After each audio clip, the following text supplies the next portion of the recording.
طاقت تھی جو اسے دھکیل کر ایک طرف لے گئی۔ وہاں سے دیوار کی طرح سیدھا کھڑا ٹیلا اندر کو چلا گیا تھا۔ یہ بڑی اچھی اوٹ تھی۔ وہ آندھی کے تھپیڑوں سے محفوظ ہو گئی۔ وہاں 3-4 گز دور تک وہ دیکھ بھی سکتی تھی۔ اسے اونٹ نظر نہیں آیا۔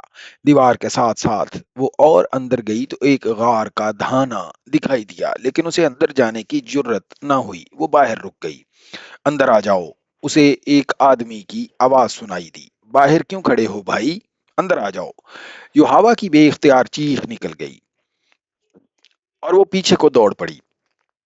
یوں ہی وہ اس اوٹ سے باہر نکلی، آندھی نے اس پر اس طرح ریت پھینکی جیسے کسی نے بیلچے سے پھینکی ہو۔ یوحوا گھبرا کر پیچھے ہٹی۔ ایک آدمی جو پیچھے سے آیا تھا اس کے سامنے آن کھڑا ہوا۔ او، تم عورت ہو؟ اس آدمی نے پوچھا۔ اکیلی ہو؟ تم اکیلی نہیں ہو سکتی۔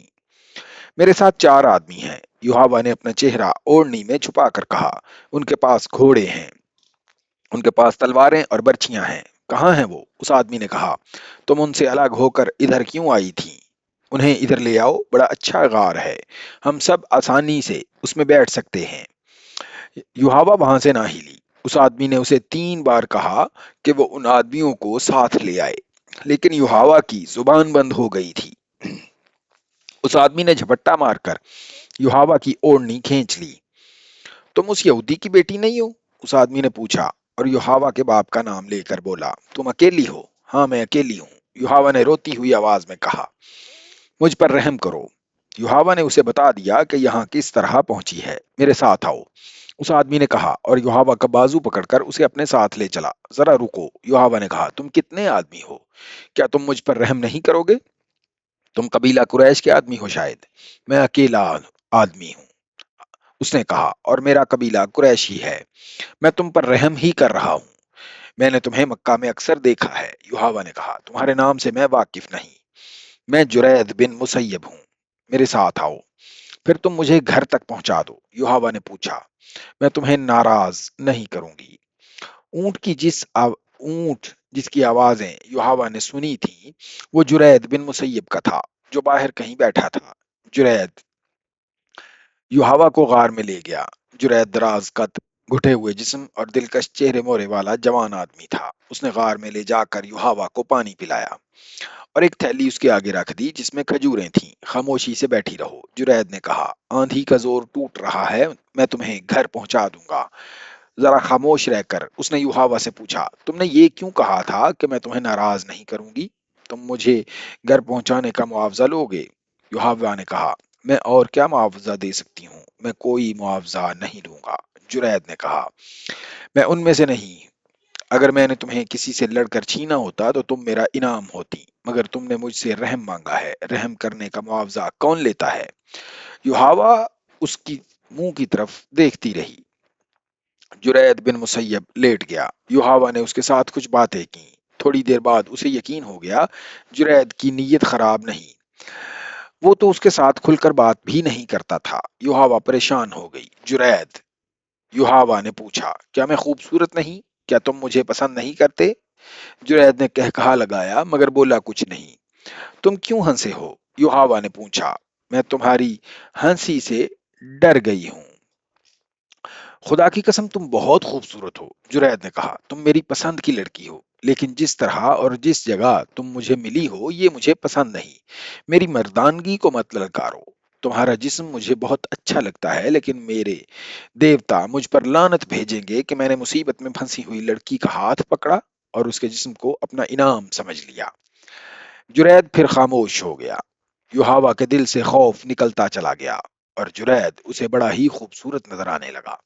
میں نے جرید کو مکہ میں کئی بار دیکھا تھا، یوحوا نے کعب بن اسد کے گھر میں سب کو یہ کہانی سناتے ہوئے کہا، لیکن میں نے اس کی طرف کبھی توجہ نہیں دی تھی۔ اپنے قبیلے میں اسے کوئی رتبہ یا اونچی حیثیت حاصل نہیں تھی، مگر اس روز غار میں اس کے پاس تنہا اور بے بس بیٹھ کر مجھے محسوس ہونے لگا کہ یہ تو اونچی حیثیت والے لوگوں سے بھی اونچا ہے۔ آندھی کا زور ٹوٹا تو سورج ڈوب رہا تھا۔ اس نے مجھے کہا، آؤ چلیں۔ میں اس کے پیچھے پیچھے غار سے نکلی۔ کچھ دور اس کا اونٹ ٹیلے کے ساتھ لگا بیٹھا تھا۔ وہ اونٹ پر بیٹھا اور مجھے اپنے پیچھے بٹھا لیا۔ اس کے اشارے پر اونٹ اٹھا اور چل پڑا۔ گرد و غبار صاف ہو گیا تھا۔ میں نے وہ جگہ دیکھی، وہ بڑی ہی ڈراؤنی جگہ تھی۔ میں نے اس جگہ کے متعلق کچھ پر اسرار باتیں سنی تھیں۔ آندھی میں تو میں دیکھ نہ سکی کہ یہ کون سی جگہ ہے۔ آندھی کے بعد دیکھا تو میرے رونگٹے کھڑے ہو گئے۔ بعض ٹیلے انسانوں کی طرح تھے، ان کا رنگ بھی ڈراؤنا تھا۔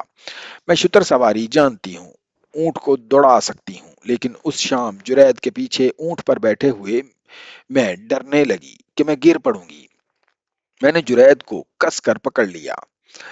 مجھ میں یہ احساس بیدار ہو گیا کہ میں بڑی کمزور لڑکی ہوں اور جرید بن مسیب میرا محافظ ہے۔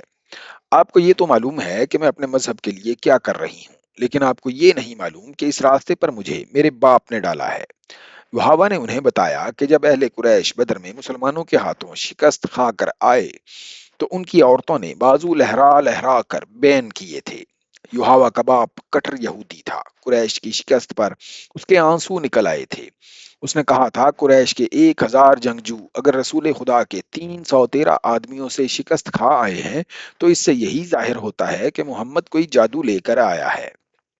اس نے کہا تھا محمد کے پیروکار اسی قبیلہ قریش کے آدمی ہیں، وہ آسمان سے نہیں اترے، پھر وہ جیت کس طرح گئے؟ اس وقت یحییٰ کم سن تھی۔ اگلے روز اس کے باپ نے گھر والوں کو اپنا خواب سنایا جو اس نے گزشتہ رات دیکھا تھا۔ اس نے دیکھا کہ اس کے ہاتھ میں تلوار ہے جو خون سے لال ہے، اور اس کے سامنے ایک آدمی زمین پر پڑا تڑپ رہا ہے، اس کے کپڑے خون سے لال ہیں۔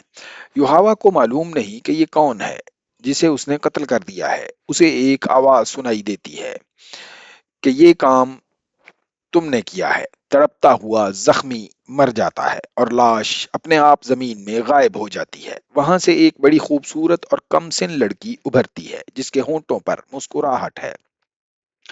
اس پر اس خواب کا ایسا اثر ہوا کہ وہ لیس بن موشان کے پاس چلا گیا اور اس سے خواب کی تعبیر پوچھی۔ لیس بن موشان نے اسے بتایا کہ وہ اپنی کمسن بیٹی یحییٰ کو اسلام کی جڑیں کاٹنے کے لیے وقف کر دے۔ اس بوڑھے یہودی جادوگر نے یہ پیشین گوئی بھی کی تھی کہ جس نے نبوت کا دعویٰ کیا ہے یعنی رسول کریم، وہ اس لڑکی کے ہاتھوں قتل ہوگا۔